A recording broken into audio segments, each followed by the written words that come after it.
রাস্তাঘাটে গাড়ি চালানোর সময় অবশ্যই সতর্কতার সহিত চালানো উচিত, তা নাহলে এই রিকশাওয়ালা ভাই যেভাবে চালাইতেছিল আরেকটুর জন্য অ্যাক্সিডেন্টের হাত থেকে বেঁচে গেলাম। এবং এই কারণে আমাদের উচিত বাসার থেকে বের হওয়ার সময় আল্লাহর নাম নিয়ে বের হওয়া, কারণ আল্লাহ চাইলে বিপদ থেকে রক্ষা করতে পারেন। এবং আমাদেরও চোখ কান খোলা রেখে রাস্তায় চলতে হবে। সুপ্রিয় দর্শক মণ্ডলী, আসসালামু আলাইকুম। বেশ কিছুদিন টানা বৃষ্টির পর আজকে খুব সুন্দর মিষ্টি রোদে দেখা পেলাম। তো সকালবেলায় বাইক নিয়ে বেরিয়ে পড়লাম। এখন আসলে দুর্গা পূজার সময় চলে আসছে এবং মানিকগঞ্জ শহরে কিন্তু সনাতন ধর্মের অনেক লোক বাস করেন, অনেকেই হয়তো জানেন। এবং আল্লাহর রহমতে মানিকগঞ্জ শহরে আমার জ্ঞান হওয়ার পর থেকে আমি খুব একটা দেখি নাই যে ধর্মীয় কোনো সংঘাত মানিকগঞ্জে হয়েছে। এবং সকল ধর্মের মানুষ আমাদের এখানে আমরা একসাথে বাস করি, কোনো ধরনের ঝামেলা নেই। তো বন্ধুরা, আজকে হচ্ছে অক্টোবর মাসের 8 তারিখ 2024 সাল এবং বারটা হচ্ছে মঙ্গলবার। আর বাংলায় যদি ধরি তাহলে আজকে হচ্ছে আশ্বিন মাসের 23 তারিখ 1431 বঙ্গাব্দ। তো মানিকগঞ্জ শহরটা একটু চারদিকে ঘুরবো এবং আজকের ভিডিওতে আমি মূলত মানিকগঞ্জ শহরের সংক্ষিপ্ত একটা ইতিহাস আপনাদের সামনে তুলে ধরার চেষ্টা করব। আশা করতেছি ইনফরমেশনগুলো ভালো লাগবে এবং পাশাপাশি মানিকগঞ্জ শহরটা চারদিকে একটা চক্কর কাটবো। মানিকগঞ্জ শহর সম্বন্ধে যাদের আইডিয়া নেই তাদের একটা আইডিয়া হয়ে যাবে। মানিকগঞ্জ বাংলাদেশের ঢাকা বিভাগের মানিকগঞ্জ জেলার সদর দপ্তর ও জেলা শহর। এটি রাজধানী ঢাকা থেকে 51 কিলোমিটার পশ্চিমে কালীগঙ্গা নদীর তীরে অবস্থিত। মানিকগঞ্জ শহর মানিকগঞ্জ সদর উপজেলারও প্রশাসনিক সদর দপ্তর। মূলত 23.11 বর্গ কিলোমিটার আয়তন এবং 71,698 জন জনসংখ্যা বিশিষ্ট শহরটি একটি ক শ্রেণীর পৌরসভা দ্বারা শাসিত হয়, যা 1960 সালে টাউন কমিটি হিসাবে প্রতিষ্ঠিত হয়েছিল। শহরটি নদীপথের সাথে সংযুক্ত থাকলেও সড়ক পথেই যোগাযোগের প্রধান মাধ্যম। ঢাকা আরিচা মহাসড়ক এ শহরের মধ্য দিয়ে অতিক্রম করেছে। সমুদ্র সমতল থেকে মানিকগঞ্জ শহরের উচ্চতা মাত্র 15 মিটার এবং এ কারণে এর আবহাওয়া গরম ও আর্দ্র জলবায়ু বিশিষ্ট। এটি মানিকগঞ্জ জেলার শিক্ষা ও সাংস্কৃতিক কেন্দ্র।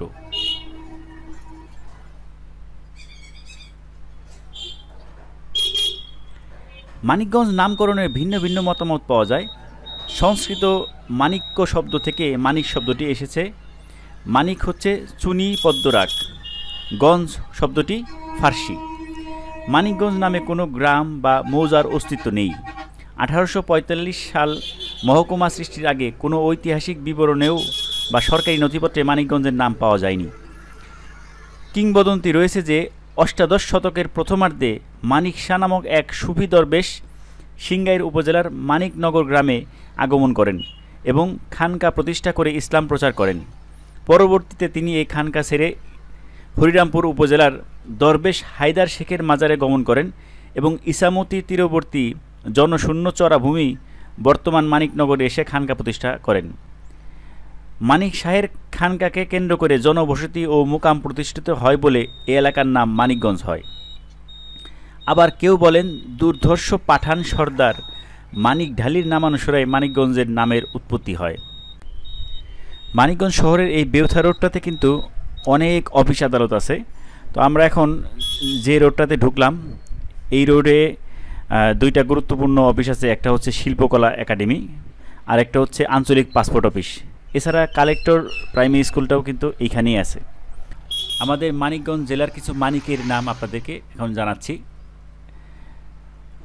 এর মধ্যে উল্লেখযোগ্য হচ্ছে ভাষা শহীদ রফিক উদ্দিন, দীনেশচন্দ্র সেন, AKM নুরুল ইসলাম, মুনির চৌধুরী, খান আতাউর রহমান, খন্দকার মনোয়ার হোসেন, অমর্ত্য সেন,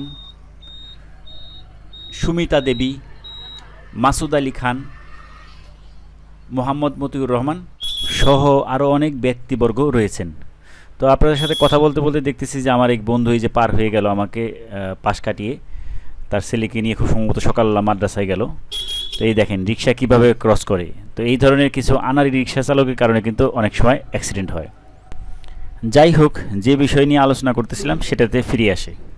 বাংলাদেশের ভূসংস্থান অনুসারে মানিকগঞ্জ গাঙ্গেয় প্লাবন সমভূমিতে অবস্থিত।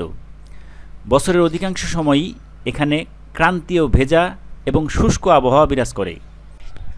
আর মানিকগঞ্জের ভূমি প্রকৃতি কিন্তু অনেকটাই নিচু এবং এই কারণেই মাঝে মাঝেই বন্যা দেখা দেয় এবং রাস্তাঘাটের বর্তমানে একটু এইসব এলাকাতে বেহাল। দেখতেছেন যে বৃষ্টি হলে কী পরিমাণ পানি জমে যাচ্ছে। এটা হচ্ছে মানিকগঞ্জ স্টেডিয়াম রোড এলাকা।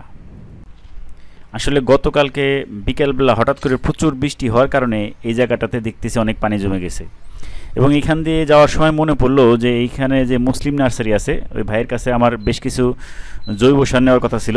তো এই জন্য জৈব সারটা নেওয়ার জন্য এখানে একটু থামছিলাম। তো জৈব সারটা নিয়ে তো আবার রওনা হইলাম। তো আপনারা যারা মানিকগঞ্জ শহরে আশেপাশে আছেন তারা এই কাজল ভাই মুসলিম নার্সারির, উনি খুব আন্তরিক ভালো মানুষ। তো ওনার কাছ থেকে আপনারা বিভিন্ন জাতের চারা সংগ্রহ করতে পারেন। আমরা এখন মানিকগঞ্জ বয়েজ স্কুলের যে মাঠ এটা অতিক্রম করতেছি। আর এই যে সামনে দেখতেছেন এটা হচ্ছে মানিকগঞ্জ জেলা প্রশাসকের কার্যালয় এবং এখানে বেশ কয়েকটা অফিস আছে এবং বাম পাশে হচ্ছে মানিকগঞ্জের মেইন যে পোস্ট অফিস এবং ডাক বাংলো আছে এবং পাশেই হচ্ছে মানিকগঞ্জের শহীদ মিরাজ তপন স্টেডিয়াম। তো আমরা স্টেডিয়ামের ভিতরে যাব এবং আপনাদেরকে এই স্টেডিয়ামটা একটু দেখাবো আর কি।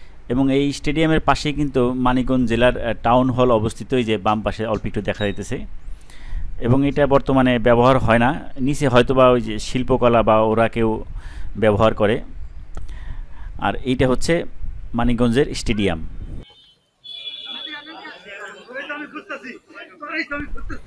জেলা পর্যায়ের বিভিন্ন ফুটবল খেলাগুলা এবং এছাড়া বিভিন্ন স্কুল বা প্রতিষ্ঠানের খেলাগুলা এখানে অনুষ্ঠিত হয়। মানিকগঞ্জে গড়ে তাপমাত্রা থাকে সর্বোচ্চ 34.6 ডিগ্রি সেলসিয়াস এবং সর্বনিম্ন 11.6 ডিগ্রি সেলসিয়াস। দেশের অন্যান্য অঞ্চলের মতো এখানেও এপ্রিল থেকে জুন হলো সবচেয়ে উষ্ণতম মাস এবং ডিসেম্বর থেকে জানুয়ারি হলো সবচেয়ে শীতলতম মাস।